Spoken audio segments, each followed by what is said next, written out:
नमस्कार, आपके साथ मैं नीला। आप देख रहे हैं एएमजी न्यूज। बीते सप्ताह शहर में संपन्न प्रमुख खबरों से संडे स्पेशल एपिसोड में हम आपको रूबरू कराने जा रहे हैं। देश भर में सोमवार से लॉकडाउन का चौथा चरण लागू हो चुका है, जो 31 मई तक जारी रहेगा। केंद्र सरकार के निर्णय के तहत झारखंड सरकार ने भी लॉकडाउन को आगे बढ़ा दिया है। वहीं जमशेदपुर शहरवासी भी इस निर्णय को सही करार देते हुए सरकार के नियमों के साथ चलने का फैसला लिया है। गौरतलब हो कि केंद्र सरकार ने लॉकडाउन के चौथे चरण को 18 मई से शुरू किया है, जो 31 मई तक जारी रहेगा। हालांकि केंद्र सरकार ने इसमें कई छूट भी तय किए हैं, लेकिन झारखंड सरकार ने पूर्व की भांति ही लॉकडाउन को जारी रखने का निर्णय लिया है और फिलहाल किसी भी तरह के छूट देने के मूड में राज्य सरकार नजर नहीं आ रही है।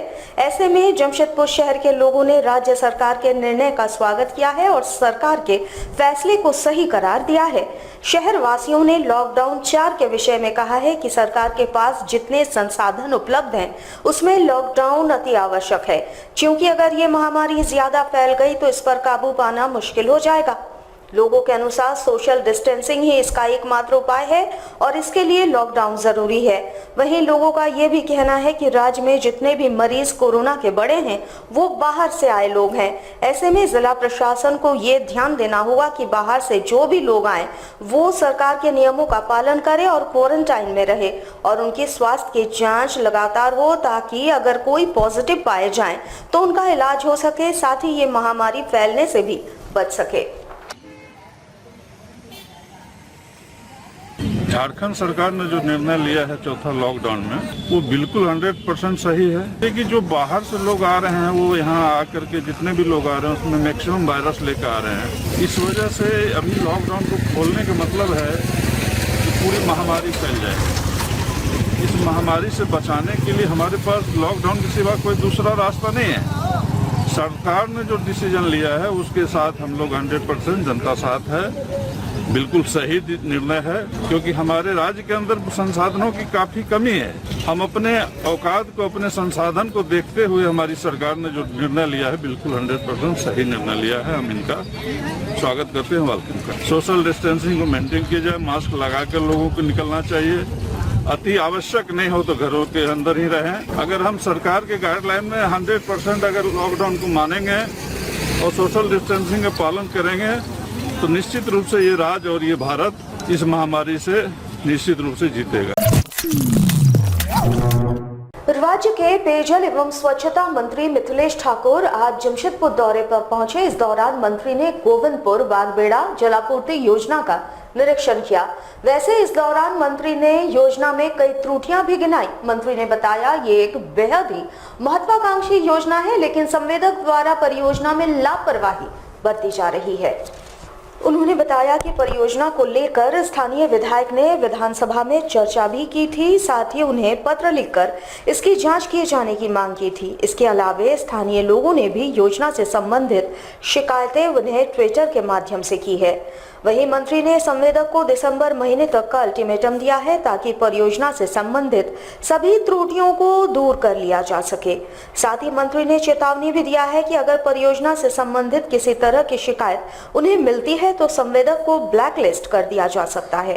साथ ही उनका सिक्योरिटी मनी जब्त भी किया जा सकता है।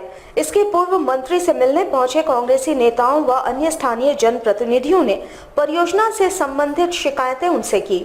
इधर युवा नगर कांग्रेस नेता पारितोष सिंह ने बताया कि 237 करोड़ की परियोजना से 21 पंचायतों के 24,000 परिवार को पानी मिलना था, लेकिन ये परियोजना घोटाला और भ्रष्टाचार की भेंट चढ़ गई। उन्होंने बताया कि इससे संबंधित शिकायतें मंत्री से की गई है। वहीं उन्होंने पूर्व की भाजपा सरकार पर सीधा निशाना साधते हुए कहा कि 3 साल की परियोजना को 1 साल का एक्सटेंशन दिए जाने के बाद भी पूरा नहीं किया जा सका है। उन्होंने पूरी परियोजना की जांच कराए जाने की मांग की। देखिए, ये गोविंदपुर बागबेड़ा जलापूर्ति योजना एक बहुत ही महत्वाकांक्षी योजना है और इसमें बहुत सारी शिकायतें माननीय विधायकों के द्वारा मिली थी और यहाँ के और भी बाकी दल के नेताओं के द्वारा भी बहुत सारी शिकायतें मुझे ट्विटर के माध्यम से भी और माननीय विधायक मंगल जी ने विधानसभा में भी ये प्रश्न उठाया था, मुझे पत्र में लिखा था।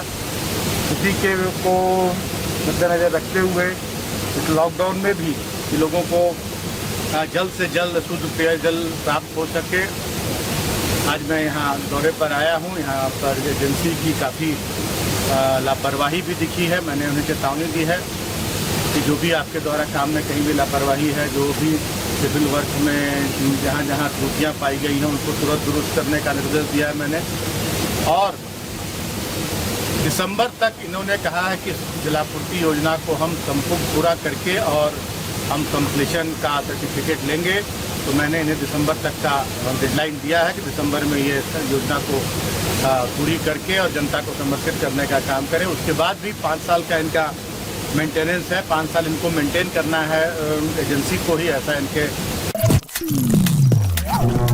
जमशेदपुर में लॉकडाउन और भीषण आंधी तूफान के बीच भी अपराधी अपने मंसूबे को अंजाम दे रहे हैं। ताजा मामला गोलमोरी थाना क्षेत्र का है, जहां गोलमोरी बाजार के एक व्यापारी पर बाइक सवार अपराधियों ने फायरिंग की।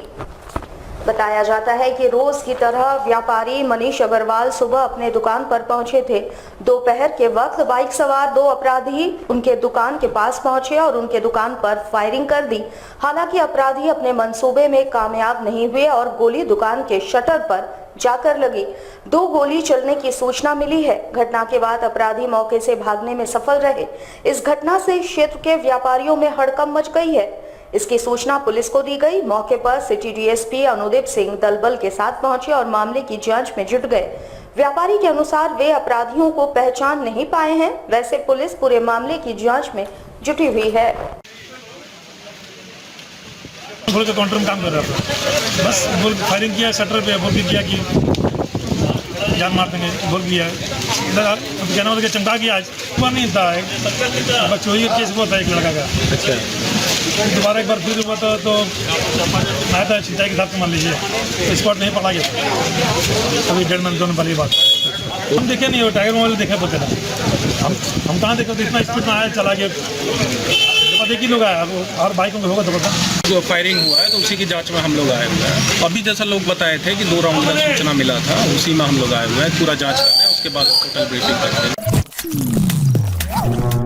जमशेदपुर के गोविंदपुर जनता मार्केट से 6 कोरोना पॉजिटिव मरीजों के मिलने के बाद पूरे क्षेत्र में दहशत का माहौल कायम है, जहां जिला प्रशासन के निर्देश पर पूरे क्षेत्र को कंटेनमेंट जोन में तब्दील कर दिया गया है। स्थानीय लोगों को किसी तरह की परेशानी न हो, इसके लिए वॉलंटियर्स तैनात कर दिए गए हैं। इसकी मॉनिटरिंग स्वयं जिले के उपायुक्त समेत वरीय पुलिस पदाधिकारी कर रहे हैं। कंटेनमेंट जोन के सारे प्रतिष्ठानों को बंद कराकर लोगों को अपने अपने घरों पर रहने की सख्त हिदायतें दी गई है। इसके लिए क्षेत्र में एक कंट्रोल रूम का निर्माण किया गया है, जिस पर 24 घंटे जिले के पदाधिकारी तैनात है।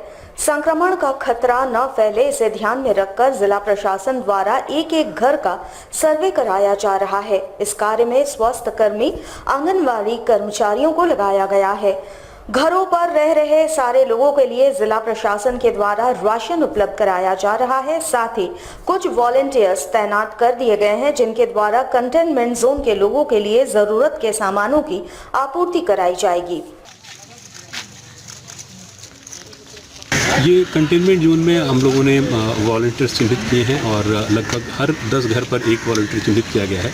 उनका नंबर हम अभी तत्काल सभी घरों में घूम करके अवेलेबल करा देंगे, ताकि उनको किसी भी प्रकार की आवश्यकता हो तो वो उनसे संपर्क करके आवश्यकता की सामग्री प्राप्त कर सकें। यहाँ पर जितने भी परिवार होम क्वारंटाइन में हैं उनको कुछ राशन भी प्रशासन के द्वारा निःशुल्क उपलब्ध कराया जाएगा, ताकि होम क्वारंटाइन की अवधि में उन्हें खाने पीने की समस्या न हो। तब जो भी अभी तक कोरोना संक्रमित व्यक्ति पाए गए हैं वो ट्रैवल हिस्ट्री वाले हैं, या जो ट्रैवल हिस्ट्री वाले लोग हैं उनके परिवार के इमीडिएट कॉन्टैक्ट मेंबर्स हैं। तो उसमें सबसे ज़्यादा आवश्यक ये है कि जो भी लोग ऐसे हैं जो कि बाहर से आ रहे हैं या विगत 28 दिनों में उनकी ट्रैवल हिस्ट्री रही है, वो सोशल डिस्टेंसिंग को फॉलो करें। और यदि उनको होम क्वारंटाइन में रखा गया है तो स्ट्रिक्टली होम क्वारंटाइन में रहें, फैमिली के अदर मेंबर से कॉन्टैक्ट में ना आएँ, ताकि संक्रमण ना फैले। शुक्रवार को पूरे देश भर के साथ साथ जमशेदपुर में भी केंद्र सरकार द्वारा श्रम नीतियों में बदलाव किए जाने के खिलाफ जमशेदपुर में भी तमाम ट्रेड यूनियनों के द्वारा विरोध दिवस मनाया गया। इस दौरान इनके द्वारा प्रदर्शन भी किया गया। तमाम ट्रेड यूनियन के नेताओं ने एक स्वर में केंद्र सरकार द्वारा श्रम कानूनों में किए जा रहे बदलाव का विरोध जताया गया। टिनप्लेट यूनियन कार्यालय में सोशल डिस्टेंसिंग का ख्याल रखते हुए प्रदर्शन किया गया। इंटक के राष्ट्रीय सचिव राकेश्वर पांडे ने कहा कि केंद्र सरकार लगातार उद्योगपतियों के पक्ष में, मजदूरों के विपक्ष में नीतियों में बदलाव कर रही है। ऐसे में मजदूरों पर शोषण बढ़ेगा और उनका पतन होगा। उन्होंने कहा कि ट्रेड यूनियन लगातार मजदूरों के पक्ष में आवाज बुलंद करते आई है और श्रम कानूनों में बदलाव को भी बर्दाश्त नहीं किया जाएगा। चूंकि ये विरोध ज्यादा बड़ा करना था, लेकिन कोविड-19 की वजह से हम लोगों ने तय किया है कि जो सरकार के गाइडलाइन है उसको भी हम लोग पालन करेंगे और इसके साथ विरोध भी काम करेंगे।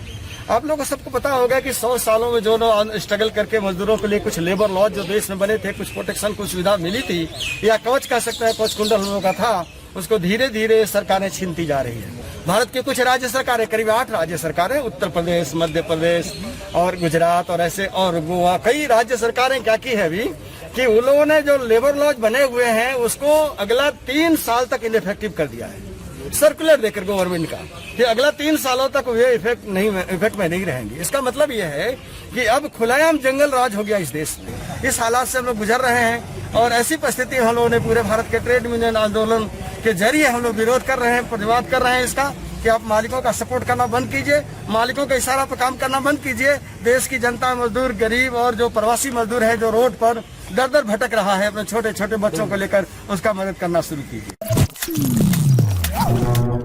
जमशेदपुर में वेबिनार के माध्यम से स्वास्थ्य मंत्री बन्ना गुप्ता ने एनएसएस के अधिकारियों के साथ संवाद किया। इस दौरान उन्होंने कोरोना महामारी काल में एनएसएस के कार्यों की जमकर सराहना की।